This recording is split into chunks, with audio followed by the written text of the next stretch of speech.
And back here at home, the president's critics are unloading on him for meeting with authoritarian foreign leaders like Kim and Putin. They talk about historic moments. This is historic. Him going to North Korea is like Chamberlain going to talk to Hitler. Donald Trump is so eager for a deal that he will settle for half a loaf or even a quarter of a loaf, which will leave North Korea with nuclear weapons. I think he envies these dictators. And one of the things he envies about dictatorships is they control the press. Okay, let's bring in former Obama campaign foreign policy advisor David Tafuri and former deputy national security advisor to President Trump, KT McFarland. Welcome to you both. Thank you. All right, I want to start today with a tweet that comes from the man who's hoping to unseat the president next year. Former Vice President Joe Biden says this: not one missile or nuclear weapon has been destroyed. Not one inspector is on the ground. If anything, the situation has gotten worse. North Korea has continued to churn out fissile material and is no longer an isolated pariah on the world stage. KT? Well, that's coming from a vice president whose president had a strategic doctrine with North Korea, which was strategic patience, in other words, to not do anything. When I started with President Trump, the first thing we looked at was North Korea and what were the options. And there were very few options. All the good ones were long gone. And one of the things that we understood was that this would always end up being a personal diplomacy between Trump personally and Kim personally. And I think what Trump has done is he's gotten leverage. When you talked about those pictures, and some of the people who have criticized Trump say, well, look, he's giving him status.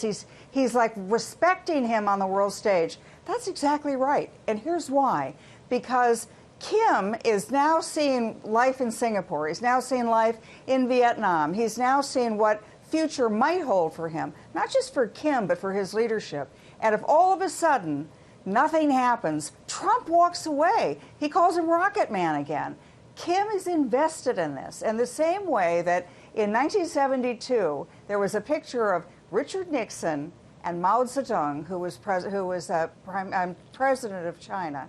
And the two of them, by shaking that hand, it gave the signal to all the Chinese people things had changed. We now have a good relationship with America. They're now our friends. We're going to have peace and prosperity. And I think those pictures of Kim shaking Trump's hand, the ones you're showing right now, they're sending a signal to the North Koreans. And if Kim doesn't deliver on this, then I think he may have potential problems with his own leadership cadre.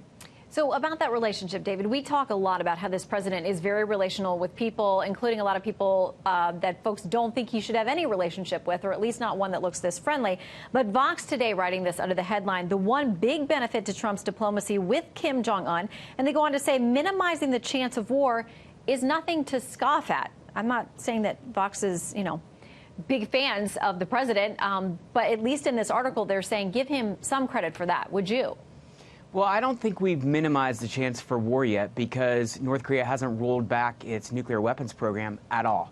So the visit to North Korea by President Trump, him stepping into North Korea, was historic, but there was no historic achievement along with that. If U.S. negotiators and North Korean negotiators had been working together since the last summit and then this visit was to try and encourage them to continue, that would be great, but that's not happening. There's no negotiations going on at all. Meanwhile, as Vice President Biden tweeted, North Korea is continuing with its nuclear weapons program. It's even done missile testing, short-range missiles, so it's advancing. And we've rolled back some of what North Korea finds offensive, like our joint operations with South Korea to prepare for an offensive by North Korea. So this is really worrisome. This is a real gambit by President Trump. I'm not going to be too negative yet because maybe something will come out of it, but KT McFarland said that President Trump has all the leverage from this personal relationship, but so far the leverage has not resulted in anything. Okay, KT, I'll give you a chance to respond there. I mean, is there not a concrete thing the president can point to and say, we got this in return? I think the thing to understand about Trump is that it's a negotiation. It's a process.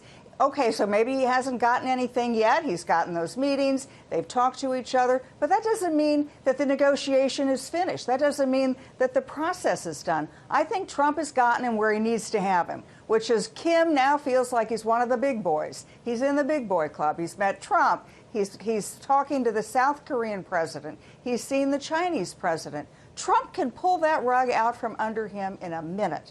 And once that happens, then I think it's a very different situation for Kim. Now, look, is these are great options? No, none of these are great options. Those are gone 15, 20 years ago, even with North Korea. This is the only one I can see that ends up getting us where we want to get without having to have military confrontation and without having to have a significantly more difficult situation with China. All right, KT, David, thank you both for weighing in. Great to have you. Thank you.